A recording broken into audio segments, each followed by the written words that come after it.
पिछली वीडियो में हम लोग सौरमंडल मतलब सोलर सिस्टम, ब्रह्मांड, सूर्य और परंपरागत ग्रह, बौने ग्रह और लघु सौरमंडलीय पिंड ये सब की चर्चा कर चुके थे कि कौन कौन से होते हैं। अब इसमें हम लोग ग्रह के बारे में बात करेंगे, कौन कौन से ग्रह हैं और उसके उपग्रह के बारे में और डिटेल।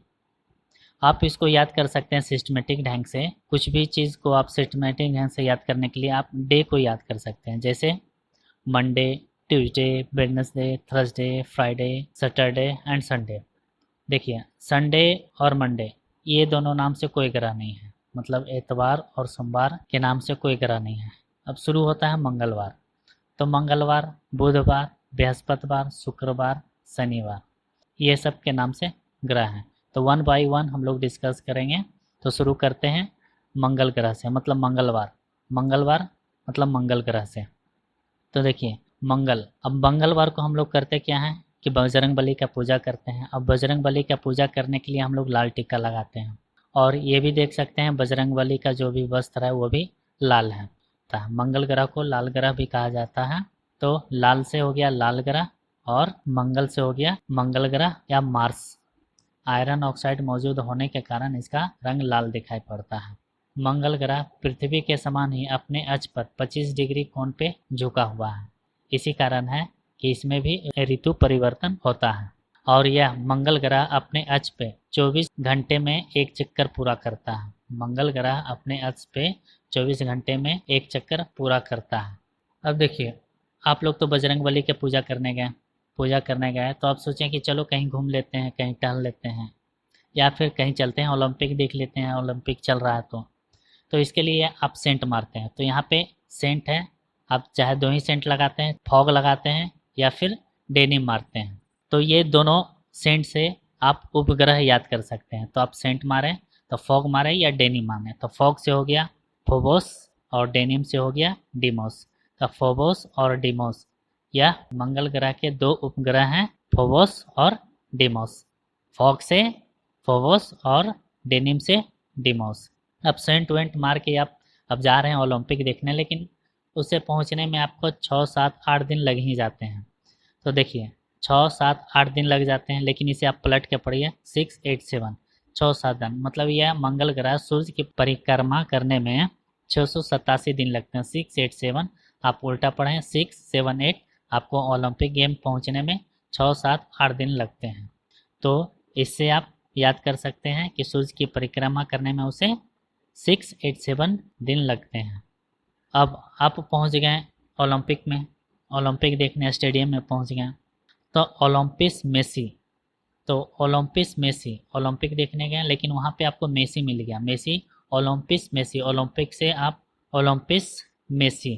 तो ये सौरमंडल का सबसे बड़ा ज्वालामुखी है। ओलंपस मेसी आपका सौरमंडल का सबसे बड़ा ज्वालामुखी है। और सौरमंडल का सबसे ऊंचा पर्वत, सौरमंडल का सबसे ऊंचा पर्वत निक्स ओलंपिया। तो देखिए ओलंपिक हो गया ओलंपिस, और एक ओलंपिक से हो गया ओलंपिया। तो ओलंपिस मेसी हो गया सौरमंडल का सबसे बड़ा ज्वालामुखी, सौरमंडल का सबसे ऊंचा पर्वत निक्स ओलंपिया, जो माउंट एवरेस्ट से 3 गुना अधिक ऊंचा है। देखिए डे के अनुसार तो मंगल हो गया, मतलब मार्स हो गया।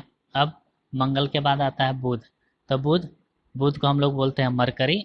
तो मरकरी यह सूर्य का सबसे नज़दीक ग्रह है। मरकरी है मतलब बुध है, यह सूर्य का सबसे नज़दीकी ग्रह है, जो सूर्य से निकलने के 2 घंटे पहले दिखाई पड़ता है। यह सबसे छोटा ग्रह है जिसके पास कोई उपग्रह नहीं है। इसका सबसे विशिष्ट गुण है इसमें चुंबकीय क्षेत्र का होना। यह सूर्य की परिक्रमा सबसे कम समय में पूरा करता है, अर्थात यह सौरमंडल का सर्वाधिक कक्षीय गति वाला ग्रह है। अब यह सूर्य के सबसे नज़दीक है, जाहिर सी बात है इसका जो ऑर्बिट एरिया होगा, घूमने का एरिया होगा, कम होगा, इसलिए यह सूर्य की बहुत जल्दी परिक्रमा कर लेता है। और इसका तापमान लगभग -180 डिग्री सेल्सियस है, और इसका घनत्व सभी ग्रहों एवं जल से भी कम है। मतलब इस ग्रह का डेंसिटी इतना कम है कि यह पानी में भी आप रखो तो वहाँ भी ये तैरने लगे। यहाँ दिन अति गर्म एवं रातें बर्फीली होती हैं। इसका तापमान मतलब इसका टेम्परेचर का जो अंतर होता है सबसे अधिक होता है 560 डिग्री सेल्सियस। ये था बुध या मरकरी के बारे में। बृहस्पति के बारे में जानते हैं, मतलब जुपिटर। यह सौरमंडल का सबसे बड़ा ग्रह है। इसे अपनी धुरी पर चक्कर लगाने में 10 घंटा सबसे कम और सूर्य की परिक्रमा करने में 12 वर्ष लगता है। और इसका एक उपग्रह है ज्ञानीमीडी। ज्ञानीमीडी सभी उपग्रह में सबसे बड़ा। देखिए अब इसको याद कैसे कर सकते हैं। सौरमंडल का सबसे बड़ा ग्रह जुपिटर है, तो जाहिर सी बात है उसका जो बेटा होगा वो भी सबसे बड़ा होगा। तो उसका जो बड़ा बेटा है और वह 12 साल लगाता है सूर्य की चक्कर लगाने में, तो क्या होता है वो ज़्यादा ज्ञान ले लेता है और वो थोड़ा थोड़ा मैड होने लगता है, थोड़ा थोड़ा पागल होने लगता है। तो ये ज़्यादा ज्ञान ले लेता है, तो ज़्यादा ज्ञान से हो गया ज्ञानी और पागल से हो गया मिड, मतलब मैड। तो ज्ञानी मिड ये हो गया बृहस्पति का उपग्रह। तो ये था बृहस्पति ग्रह। अब बृहस्पति के बाद आता है शुक्र। शुक्र मतलब वेनस। अब शुक्र ग्रह के बारे में पढ़ते हैं। वेनस तो यह पृथ्वी का सबसे निकटतम ग्रह है। एक सवाल आता है पृथ्वी का सबसे निकटतम ग्रह कौन सा है, तो शुक्र है, वेनस है। यह सबसे चमकीला एवं सबसे गर्म ग्रह है। तो यह सबसे चमकीला एवं सबसे गर्म ग्रह है और इसे ही हम लोग सांझ का तारा या भोर का तारा कहते हैं, क्योंकि शाम को भी यह दिखाई देता है और सुबह में भी ये हमें दिखाई देता है। शाम को हमको पश्चिम में दिखाई देगा और सुबह में हमें पूरब में दिखाई देगा। यह अन्य ग्रहों के विपरीत क्लॉकवाइज चक्कर लगाता है। इसे पृथ्वी का भग्नी ग्रह भी कहते हैं। क्यों?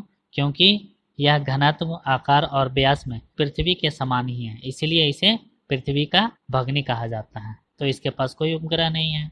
तो दो ग्रह ऐसा मिला जहाँ पे कोई उपग्रह नहीं है, एक बुध का और एक शुक्र का।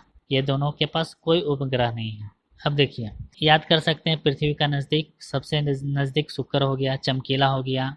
शुक्र है सांझ का तारा, सुबह में निकलता है। शुक्र से हो गया शुक्र मतलब वेनस, सांझ से हो गया सांझ का तारा, भोर से हो गया भोर का तारा। अब आता है शनिवार। शनि या सैटर्न, तो यह आकार में दूसरा सबसे बड़ा ग्रह है। तो शनि आकार में से दूसरा सबसे बड़ा ग्रह है। तो पहला कौन सा है, जुपिटर है, मतलब बृहस्पति है। यह आकाश में पीले तारे के समान दिखाई पड़ता है। जो सैटर्न है, शनि है, यह आकाश में पीले तारे के समान दिखाई पड़ता है। इसका एक विशेषता यह है कि इसके चारों तरफ एक मोटी प्रकाश की कुंडली है और यह विलय की संख्या लगभग 7 है, मतलब ये कुंडली की संख्या 7 है। और शनि का सबसे बड़ा उपग्रह टाइटन है। यह आकार में बुध के बराबर है। टाइटन की खोज 1665 में डेनमार्क के खगोल शास्त्री क्रिश्चियन हाइजोन ने की। यह एकमात्र ऐसा उपग्रह है जिसका पृथ्वी जैसा स्वयं सघन वायुमंडल है। एक पृथ्वी जैसा इसका खुद का एक वायुमंडल है। फोबो, तो फोबो इसका दूसरा उपग्रह है जो अपने कक्ष से विपरीत दिशा में परिक्रमा करता है। सभी उपग्रह मतलब जितना भी उपग्रह है इसके विपरीत दिशा में घूमता है फोबो। अब बात था शनिवार की, तो शनिवार का 2 ग्रह आया, एक आया टाइटन और एक आ गया फोबो। तो देखिए अगर आप लोग काम कर रहे हैं, चाहे हम लोग काम करते हैं, तो हम लोग सैटरडे का इंतज़ार करते हैं, शनि का इंतज़ार करते हैं और बार बार टाइम देखते हैं कि मेरा ऑफिस का टाइम ख़त्म हो जाए और जल्दी हम घर जाएँ। और अभी किसका घड़ी हम लोग पहने हैं, काम कर रहे हैं, तो जाहिर सी बात है हम लोग टाइटन का घड़ी पहनते हैं, जल्दी छुट्टी हो और घर जाएँ। तो टाइटन का घड़ी हो गया, तो टाइटन शनिवार को देख रहे हैं, तो शनि का उपग्रह हो गया टाइटन। अब देखिए अब ऐसा ना हो कि लेट हो जाए तो हमें घर पहुंचने में देर हो जाए, ऐसा ना हो बस छूट जाए, तो हम लोग को क्या होता है, थोड़ा सा डर लगता है, तो हम लोग को फोब लगता है। तो फोब से हो गया फोबे, फोब से हो गया फोबे। तो 2 ग्रह, एक टाइटन और फोबे। अब शनि तो हो गया। अब आते हैं नाम के साथ, एक अरुण और वरुण आता है। अरुण, अरुण यूरेनस। यूरेनस यह आकार में तीसरा सबसे बड़ा ग्रह है। इसका तापमान लगभग -215 डिग्री सेल्सियस होता है और इसकी खोज 1781 में विलियम हार्शेल द्वारा की गई है। इसके चारों ओर 9 विलयों में 5 विलयों का नाम अल्फा, बीटा, गामा, डेल्टा एवं एप्सिलॉन है। यह अपने अक्ष पर पूर्व से पश्चिम की ओर शुक्र के समान मध्य में घूमता है। अरुण और शुक्र दोनों एक ही डायरेक्शन में घूमते हैं, जबकि जितना भी ग्रह है सब पश्चिम से पूरब की ओर घूमता है। यहाँ सूर्योदय पश्चिम की ओर होता है और सूर्यास्त पूरब की ओर होता है। यह अपनी धुरी पर सूर्य की ओर इतना झुका हुआ है कि लेटा हुआ सा दिखाई पड़ता है, इसलिए इसको लेटा हुआ ग्रह भी कहते हैं। अरुण समझ लो है तीसरा बेटा है, थक गया, कहीं से काम करके आ गया तो सो गया, लेट गया, तो इसे लेटा हुआ ग्रह भी कहा जाता है। इसके सभी उपग्रह भी पृथ्वी की विपरीत दिशा में परिक्रमण करते हैं। और इसके सबसे बड़ा उपग्रह टाइटेनिया है। देखिए एक आया था टाइटन जो सैटरडे था, अब अरुण आ गया है तो अरुण हो गया टाइटेनिया। तब देखिए इसको कैसे याद कर सकते हैं, विलियम हर्शेल ये खोज की थी अरुण की खोज की थी हर्शेल। तो देखिए हम लोग सेल करते हैं, होलसेल बनाते हैं या फिर कुछ भी सेल कर रहे हैं, हम लोग होलसेलरिंग का काम करते हैं। तो विलियन ने होलसेल काम किया, तो होलसेल से हो गया हर्शेल, तो विलियन हर्शेल अब होलसेल कर रहा है तो किसका कर रहा है, तो कभी अल्फा का कर रहा है होलसेल, तो कभी बीटा का कर रहा है, तो कभी गामा का कर रहा है, तो कभी डेल्टा का कर रहा है, तो कभी एप्सिलॉन का कर रहा है। तो ये सेल कर रहा है अल्फा बीटा गामा, ये सबको सेल कर रहा है।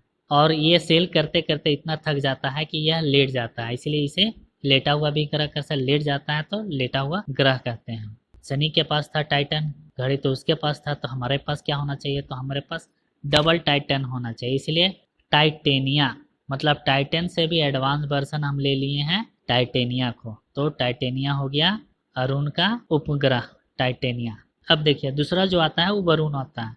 अरुण बोला कि ठीक है वरुण, तुम अपनी खोज खोज करवा लो, जो जर्मन के खगोल शास्त्र है जिहान गोले, तो जिहान गोले ने नेपच्यून वरुण की खोज की। नई खगोलीय व्यवस्था में यह सूर्य से सबसे दूर स्थित ग्रह है। अब जाहिर सी बात है नेपच्यून है वरुण है, यह सबसे दूर स्थित है और ये इसे हरे रंग का ग्रह भी कहते हैं। इसके चारों ओर अति शीतल मीथेन का बादल छाया हुआ है। टाइटन तो शनि के पास था, अरुण के पास एडवांस वर्जन था टाइटेनिया। तो वरुण बोला कि तुम दोनों के एडवांस वर्जन था, हम ट्राई एडवांस कर लेते हैं, मतलब ट्राइटन।